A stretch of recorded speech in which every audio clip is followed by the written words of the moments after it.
હું અરુણાબેન કળસરિયા, તમારું સ્વાગત છે અમારી ગુજરાતી રેસીપીમાં. તો આજે આપણે બનાવીશું મસાલા ભીંડી, ખૂબ ચટાકેદાર ને ખૂબ ટેસ્ટી. બનાવો ઘરે અને જરૂરથી મને કમેન્ટમાં કહેજો. તો આપણે હવે શરૂ કરીએ. તો અમે 250 ગ્રામ ભીંડો લીધો છે, નાનો નાનો બધો ફ્રેશ ભીંડો લીધેલો છે અને પહેલેથી ધોઈને ચોખ્ખો કરેલો છે, લૂછી પૂછીને સરસ કરી નાખ્યો છે. તો હવે આપણે એને કટ કરીશું. ડીટીયા બધા કાઢી નાખવાના છે. આ રીતે ડીટીયા કાઢી અને પછી વચ્ચે કાપો પાડતો જવાનો છે, એ મૂકી દેવાનું છે. આ રીતે ડીટીયા કાપીને વચ્ચે કાપો કરી નાખવાનો છે, જોતું જવાનું છે. બધો ફ્રેશ ભીંડો છે.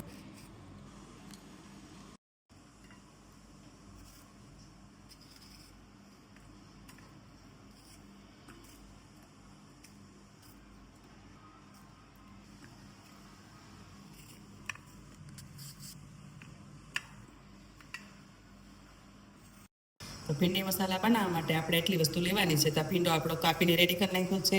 પછી આ તલ ને સિંગ ખાંડીને મેં પહેલેથી તૈયાર કરી દીધું છે. આ મીઠું લીધું છે 1 ચમચી હિંગ લીધી છે. આ લસણ મરચું લીધું છે. આ લસણ ખાંડેલું લીધું છે. આ ધાણા જીરું પાવડર, હળદર પાવડર, ધાણા અને તેલ લીધું છે. લસણને હવે આપણે ખાંડી નાખીશું.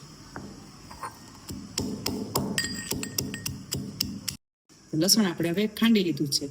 ધાણા આપણે હવે કટ કરી લઈશું.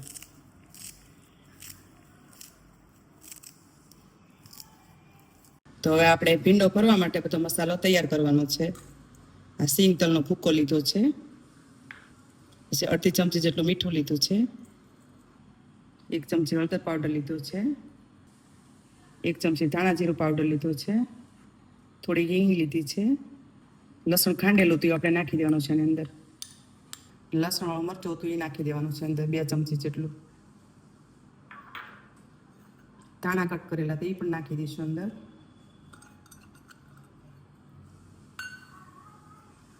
તો આપણે હવે 2 થી 3 પાવડા તેલ નાખી દઈશું અંદર. તો બધો મસાલો આપણે મિક્સ કરી લેવાનો છે આવી રીતે.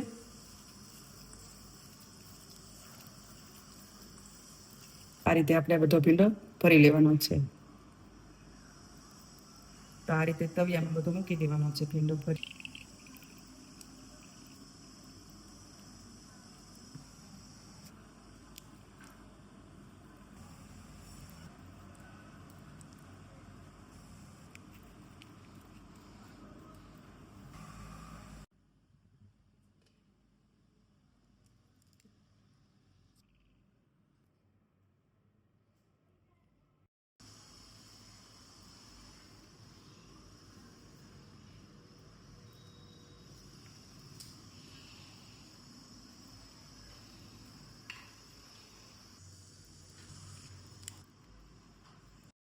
તો હવે ગેસ ચાલુ કરી અને ધીમા તાપે આપણે શાક ચડવા દેવાનું છે.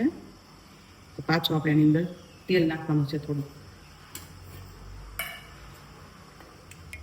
2 પાવડા જેટલું તેલ નાખી દેવાનું છે. અત્યારે આપણે હલાવવાનું નથી. ધીમા તાપે એને ચડવા દેવાનું છે 2 મિનિટ સુધી. તો હવે આપણે આ થાળીની અંદર થોડું પાણી મૂકી દેવાનું છે, શાક ચડે છે ને એટલે. તો હવે આપણે જોઈ લઈશું.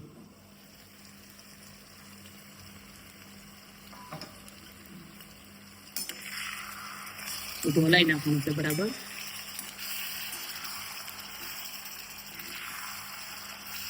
આ શાક ખાવામાં ખૂબ જ ટેસ્ટી લાગે છે. તમે પણ ઘરે જરૂરથી બનાવજો. આ રોટલી, ભાખરી, બાજરાનો રોટલો કોઈ પણ વસ્તુ સાથે તમે ખાઈ શકો છો.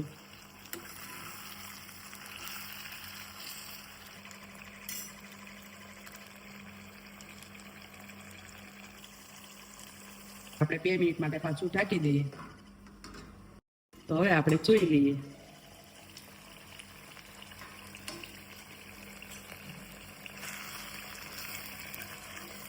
શાક આપણું બની ગયું છે. તો હવે આપણે આને ઉતારી લેવાનું છે.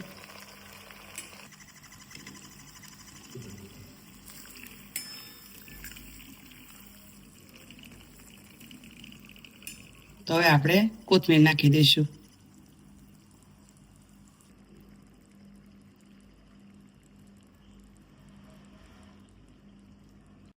તો હવે આપણે એને સર્વ કરીએ. તમને અમારી રેસીપી જોવી ગમતી હોય તો લાઈક કરો, શેર કરો અને સબસ્ક્રાઈબ જરૂરથી કરજો. અને કમેન્ટમાં જરૂરથી કહેજો કે અમારું શાક તમને આ કેવું લાગ્યું છે.